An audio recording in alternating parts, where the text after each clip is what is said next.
Bonjour à tous, les ministères Notre Pain Quotidien vous proposent la méditation du jour. Raconter la bonté de Dieu. Une partie du culte dans mon église était consacrée au témoignage de ce que Dieu avait accompli dans la vie de tout un chacun. Ma tante, ou sœur Langford, comme d'autres l'appelaient, était connue pour remplir ses témoignages de louanges. Quand il lui arrivait de raconter sa conversion, on pouvait s'attendre à ce qu'elle prenne une bonne part du temps de service. Son cœur débordait de louanges pour le Dieu qui, par sa grâce, avait changé sa vie. Pareillement, le témoignage de l'auteur du psaume 66 abonde en louanges pour ce que Dieu avait fait pour son peuple. Venez et contemplez les œuvres de Dieu.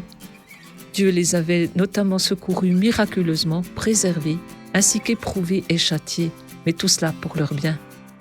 Même si nous avons certaines expériences divines en commun avec d'autres croyants en Jésus, il arrive aussi, parfois, que nous vivions des choses uniques au fil de notre parcours de foi.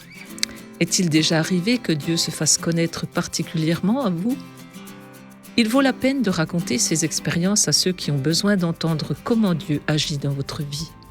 Venez, écoutez, vous tous qui craignez Dieu, et je raconterai ce qu'il a fait à mon âme. C'était un texte de Arthur Jackson. Comment pourriez-vous être mieux disposé à témoigner de la bonté de Dieu ? Lorsque vous entendez des gens parler des choses extraordinaires que Dieu a accomplies, en quoi cela vous inspire-t-il confiance en lui ? Père céleste, je me réjouis des diverses expressions de ta bonté envers moi. Aide-moi à ne pas garder ces choses pour moi. Cet encouragement vous a été proposé par les ministères Notre Pain Quotidien.